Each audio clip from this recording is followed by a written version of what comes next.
जी मैं कल से लेकर आज तक के 24 घंटे के जो डेवलपमेंट्स हैं उसको आपसे चर्चा करना चाहता हूं। कल एग्जिट पोल आया और आज अखिलेश यादव ने कुछ गंभीर आरोप लगाए। कल से आज के बीच का जो 24 घंटा है इसको आपने किस तरह से ऑब्जर्व किया और इसका विश्लेषण किस प्रकार से करना चाहेंगे, और आगे बचे हुए जो 36 घंटे हैं वो कितने महत्वपूर्ण हैं? बिल्कुल, देखिए, शुरुआत एग्जिट पोल से होगी चूंकि इस पर चर्चा हो रही है। एग्जिट पोल को कोई सच्चा मानता है जिसके पक्ष में आता है, जिसके खिलाफ आता है झूठा। लेकिन एग्जिट पोल तमाम राज्यों में फेल हुए, दिल्ली में, बंगाल में और झारखंड में, कई जगहों पर। एग्जिट पोल एक ज़माने में जब शुरुआत हुई थी तब सच्चे माने जाते थे, क्योंकि तब जनता भी एग्जिट पोल में सही बोल देती थी और सर्वे करने वाला भी ईमानदारी से सर्वे करता था। आज जनता न सच बताती है और न सर्वेयर सच में सही सर्वे करता है। तो ये कह सकते हैं कि एग्जिट पोल में ढोल का पोल हो गया है और इस एग्जिट पोल पर ज़्यादा माथापच्ची करने की ज़रूरत नहीं है। आप देखिए कि हमें नहीं भूलना चाहिए कि हम जिस ज़माने में हैं उस ज़माने में भ्रष्टाचार उस ज़माने की लाचारी है, और भ्रष्टाचार ने इस व्यवस्था के सारे खंभों को तोड़ दिया है। जहां ईमानदारी की बात समाप्त हो जाती है, जहां गिनती के लोग रह जाते हैं। लोकतंत्र में चुनाव एक खूबसूरत चीज़ मानी गई, लेकिन जिस तरह से बैलेट बॉक्स कभी लूटे जाने लगे, कभी फायरिंग होने लगी, कभी छेड़छाड़ होने लगी, तमाम सारी आशंकाएं आने लगी, उसमें तमाम दाग लगा दिया। हमें नहीं भूलना चाहिए कि उत्तर प्रदेश में पिछले 35-40 सालों में कोई सरकार रिपीट नहीं हुई है। अगर सरकार बीजेपी की रिपीट होती है तो ये एक नया इतिहास उत्तर प्रदेश में बनेगा। महत्वपूर्ण बात यह है कि बीजेपी का सारा ध्यान 4 राज्य में वो भले हार जाए लेकिन यूपी में न हारे इस पर है, डटा हुआ है। और आप लोकतंत्र की खूबसूरती देखिए ब्रजेश जी कि यहाँ पर नेताओं को पांव धोने पर मजबूर होना पड़ रहा है, या घर में जीजा आ जाए, दामाद आ जाए, उनके पैर नहीं धोते यहाँ, लेकिन दलितों के पैर धोने पड़ रहे हैं।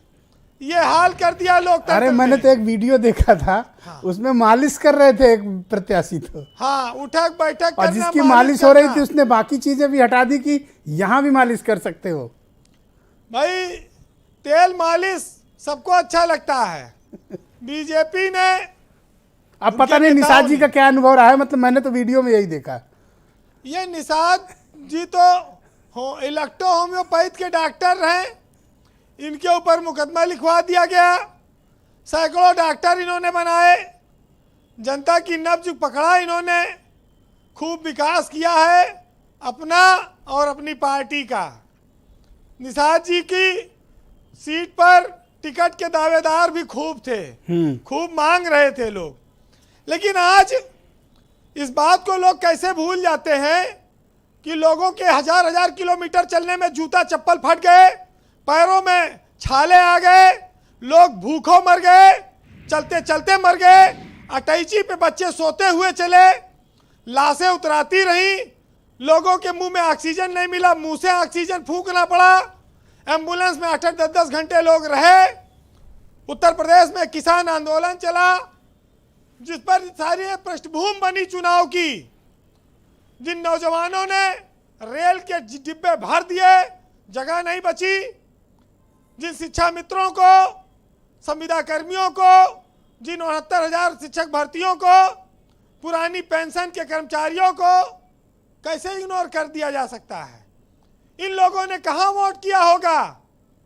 ये हिजाब, ये गन्ना का किसान, ये जिन्ना, ये गन्ना, ये आतंकवाद, ये बुलडोजर, ये हिंदू और मुस्लिम, ये कहां चुनाव लेकर गया? किसको जितवा रहा है एग्जिट पोल? दूसरा, 2 गंभीर आरोप अखिलेश यादव ने थोड़ी देर पहले लगाए। मैंने अभी मोहसिन रजा से भी पूछा, निषाद जी से भी पूछा और स्वामी प्रसाद जी से भी पूछा। ये आरोप लगाए कि मुख्यमंत्री कार्यालय से टेलीफोन जा रहे हैं कलेक्टर्स को। ब्रजेश जी, आप जिसे लोकतंत्र की खूबसूरती मानते हैं, कई जगह पर उसका दुरुपयोग भी होता है।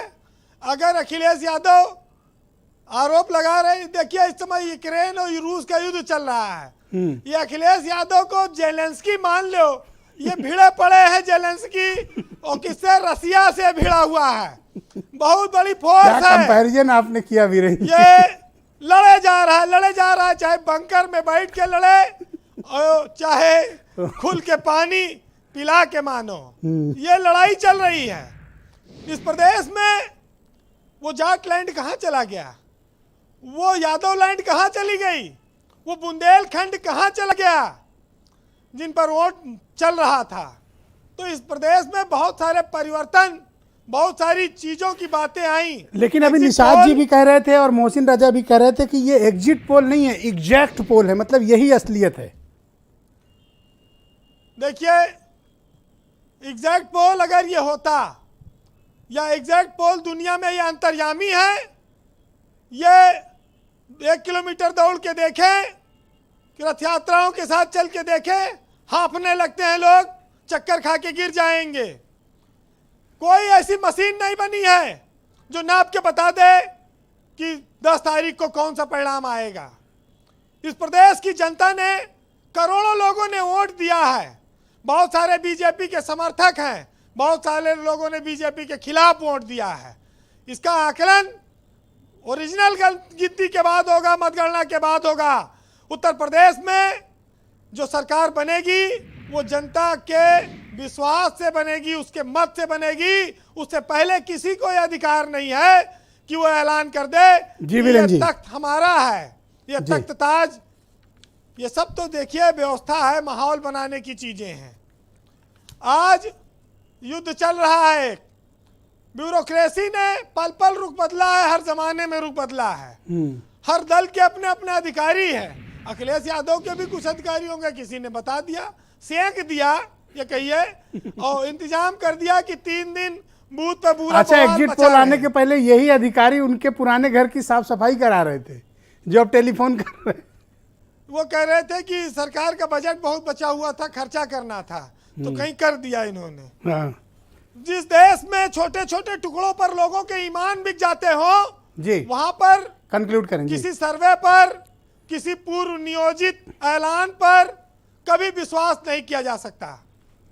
एक साहित्यकार ने लिखा है, सुनिएगा, कि ज्ञान बिक गए, ध्यान बिक गए, कलम बिक गई, सम्मान बिक गए, छोटी छोटी सुविधाओं पर बड़े बड़े ईमान बिक गए। सोच समझकर मुंह से बोलो, दीवारों के कान बिक गए, और उनसे पूछो जिंदगी क्या है, जिनके सब अरमान बिक गए। और नग्न रह गई जीवित लाशें, मुर्दों के प्रधान बिक गए। और चोरों को मत दोष दीजिए, घर के ही दरबान बिक गए। और पशुओं की कीमत लगती है, बिना मोल इंसान बिक गए। बहुत बहुत शुक्रिया वीरेंद्र जी, बहुत बहुत धन्यवाद। मैं सीधे रुक करता